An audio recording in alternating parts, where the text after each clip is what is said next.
Nesta aula eu vou mostrar como deletar dados em uma aplicação ASP.NET Core MVC usando o Entity Framework. Nós vamos continuar a partir da nossa lista de alunos, onde eu vou selecionar um aluno da lista e clicar no link deletar. Ao fazer isso, eu vou passar o ID do aluno selecionado para o método ActionDelete, que eu vou criar, do controlador TestController. Isso vai ser via GET. Nesse método action, eu vou localizar o aluno pelo ID informado e vou apresentar as informações para o usuário confirmar a exclusão. A exclusão do aluno, eu tenho que criar a view delete para fazer isso, para exibir as informações, né? Vou criar a view delete também. Quando o formulário for apresentado, eu vou confirmar a exclusão via post, como eu mostrei que você não deve usar o método GET para excluir informações.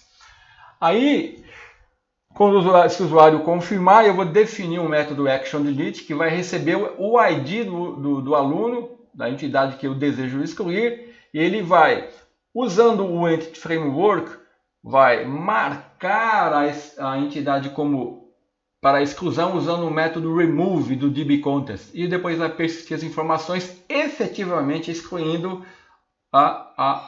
o aluno. Depois ele apresenta a viewIndex. Então, no contexto do Entity Framework, para deletar dados, eu tenho que atentar para o seguinte: se o contexto a partir do qual nós vamos excluir dados está sendo rastreado e a entidade está sendo obtida desse contexto, nós usamos o método remove do dbContest, que vai definir a propriedade EntityState igual a deleted. Eu vou explicar essa propriedade a seguir. Então, por exemplo, eu estou obtendo aqui, do meu contexto, que é um contexto que eu estou usando, né, um aluno pelo ID. Imediatamente estou usando o método remove, tá, para indicar que esse aluno aqui foi marcado para exclusão. Se eu der o save change, ele vai ser excluído. Então, esse EntityState aqui, ele está relacionado com o quê?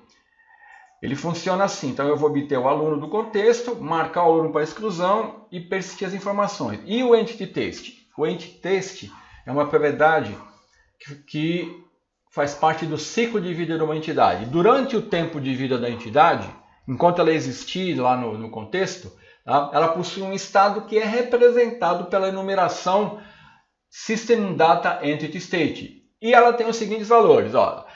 Se ela tiver marcado como added, tá, ela está marcada como adicionada. Então, se eu verificar essa propriedade e ela estiver added, ela está adicionada. Deleted, ela está marcada como deletada. Modified, ela foi modificada. Unchanged, ela não foi modificado. E Deleted, ela não está tratada no contexto. Então, eu uso essa propriedade para verificar, né, qual é o estado daquela propriedade. Que eu posso estar num cenário conectado ou num cenário desconectado. Então, no nosso exemplo aqui, eu vou marcar ela como deleted e depois eu dou o save change, ele vai persistir as informações. Então, eu posso fazer o seguinte com essa propriedade EntityState. Eu posso definir explicitamente o EntityState de uma entidade como delete através da propriedade entry, né, do dbContest. Então, como que eu faço isso? Por exemplo, vamos supor que eu criei lá uma instância do meu contexto e criei um aluno. Aí se eu definir a propriedade usando o método entry para esse aluno, né, definir ela como deleted, se eu der um save changes, ela vai ser deletada. Então, eu posso usar o remove para marcar como excluída, ele vai definir o EntityState como deleted, ou eu posso fazer isso explicitamente usando o método entry. Tá? Você pode ver esse código na internet. Tá? Muito bem. Então, nós vamos definir o método ActionDelete com get, né, passando o ID do aluno. Vou localizar esse aluno e apresentar as informações. Depois eu vou criar um método ActionPost e vou passar o ID do aluno para ser excluído. Aí eu vou lá definir o validate anti-forget token, porque eu estou no método post, né? Aí eu localizo o aluno pelo ID, marco o aluno para exclusão persisto, excluo o aluno, retorno para view index, né? E eu vou ter que criar view index, deleted, aqui é deleted. Então vamos lá. Vamos abrir aqui o nosso controlador. Vamos recolher todos esses métodos aqui que a gente já trabalhou com eles, né? Então vamos definir aqui o método delete e action result. Então eu vou passar aqui, ó, o ID do aluno. O interroga aqui significa que esse ID pode ser nullable, tá? Aí o que é que eu vou verificar? Eu vou fazer. A primeira coisa eu vou verificar se o ID é nulo. Se ele for nulo, então nós já vimos, né? Not found. Ele vai retornar 404. Agora, se o ID for um ID válido, então eu vou lá, vou obter a minha entidade, né, do meu contexto. Então eu vou lá no meu DB7, que representa uma coleção de objetos aluno, e vou localizar um aluno lá naquele meio. Eu vou usar o single or default. Só que eu não vou usar o async não, vou usar o default assíncrono mesmo. Aí eu vou falar assim, ó, eu quero retornar o aluno cujo ID seja igual a esse ID que eu estou passando. Pronto, ele obteve o aluno. Aí eu, como eu sou um cara precavido, né, eu vou verificar se esse cara é nulo, para não ter uma exceção aqui na minha aplicação. Se ele for nulo, eu dou um not found. Significa que não achou nada. Caso contrário, eu vou retornar para a minha view aluno que eu vou criar. Minha view, a view vai ser renderizada com o nome do método action, né? Então esse aqui, ó, é o get. Tá aqui o delete. Opa, aqui eu tenho que passar, não é a minha entidade que eu recuperei lá do banco de dados. Então agora basta eu criar a view delete para exibir as informações. Então vamos lá. Add view delete. Vou usar aqui o template delete. O model class vai ser o aluno e o meu contexto vai ser o aluno context. Feito isso, vamos substituir aqui. Ele vai criar uma view delete para mim, que vai apresentar as informações do usuário que eu quero deletar para confirmação. Tá aqui, ó. Eu vou colocar aqui, ó. Deletar aluno. Aqui, ó, ele já dá uma mensagem aqui, ó. Confirma a exclusão deste aluno. E eu vou aumentar isso aqui. Ficou bem grandão. Vou remover isso aqui. Então, ele só apresenta as informações, tá vendo? Ó, ele dá um display name for, dá o nome da propriedade e a seguir ele exibe a propriedade. E aqui, ó, ele cria um formulário com uma action delete. Tá passando o ID do aluno, né? Tem um botão lá, ó, que eu vou chamar deletar aluno e tem uma action index que vai retornar para a lista. Vamos ver isso funcionando. Eu vou executar. Então nós temos a primeira parte da nossa exclusão, que é o get, que vai apresentar as informações. Tá aqui, então eu vou deletar. Ó, ele vai acionar lá a action. Dá uma olhadinha aqui embaixo. No canto inferior à esquerda, teste delete e o ID do aluno. Ó, confirme a exclusão desse aluno, nome, sexo, tá? E o botão deletar aluno. Não vai estar funcionando porque eu tenho que definir agora o post. Então agora eu vou mostrar mais um recurso da ASP.NET Core MVC. Vamos lá no teste controller, tá? Então deixa eu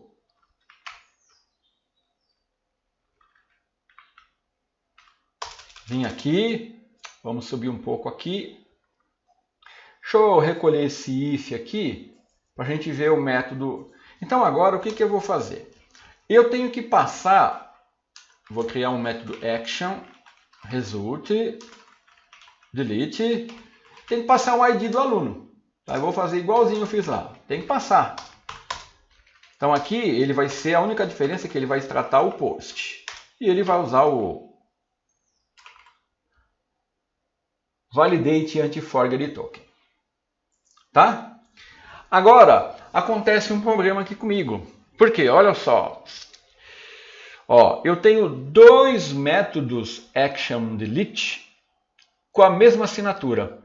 Tá? Então, o compilador já está reclamando. Ele está falando, ó, já foi definido um membro chamado delete com os mesmos tipos de parâmetros. E agora, o que eu vou fazer?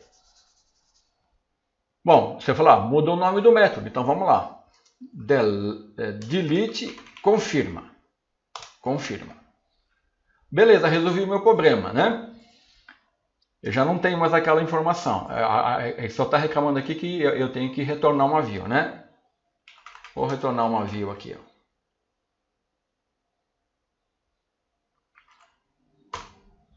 Só que tem um problema aqui, olha. Eu tenho uma action delete, né? E agora, ó, essa action aqui é delete. Essa action aqui, ó, ela está com outro nome, tá?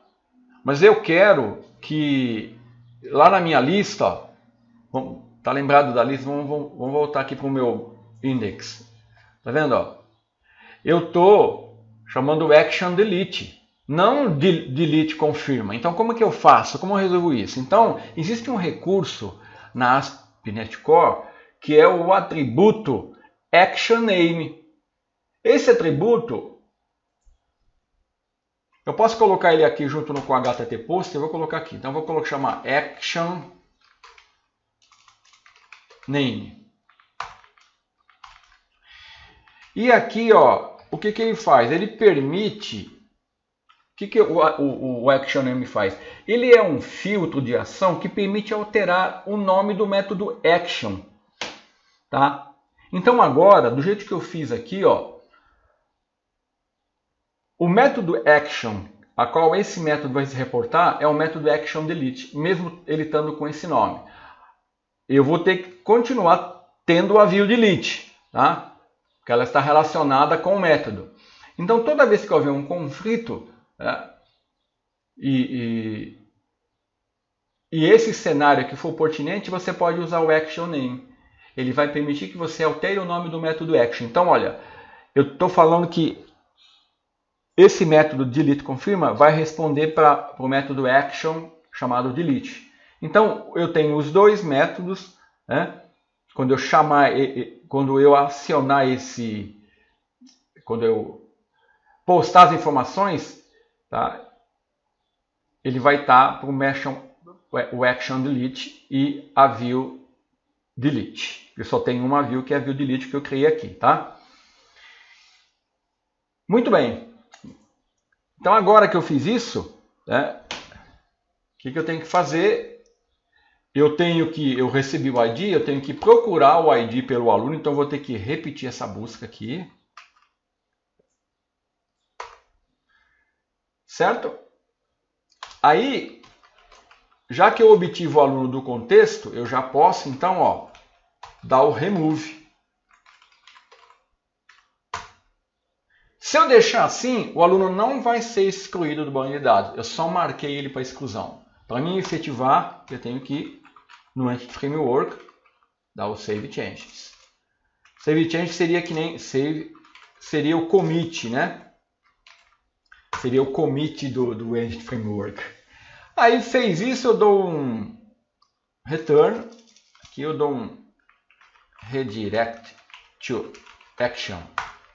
E aqui eu vou usar o nameOf, né? Esse nameOf aqui, ele é uma propriedade muito simples, mas ele é de uma utilidade fantástica. Que nem eu estou usando aqui, ó. Se eu precisar mudar o nome desse método index aqui, ó, tá? Basta eu vir aqui, dar um F2, ele vai alterar todos os lugares onde não tiver index, tá? Ao invés disso, eu poderia usar isso, né? Mas isso vai me trazer o problema que nem toda alteração vai alterar isso aqui, né? Então vamos continuar usando o nameOf, porque ele é muito valioso. Então agora eu já tenho um método action delete definido, né? Onde eu estou usando aqui um recurso action name, que permite eu alterar o nome da action enquanto eu estou acessando a URL, tá? Muito bem, então agora vamos concluir a nossa exclusão fazendo aqui o teste, né? Ele vai apresentar a lista de aluno, eu vou selecionar, vamos lá, vamos deletar o teste. Então, delete, deletar aluno, ele vai dar um post, excluir o aluno, tá? Então, na próxima aula nós vamos concluir definindo a action details, que vai ser a mais simples de todas, né? Então, até a próxima aula.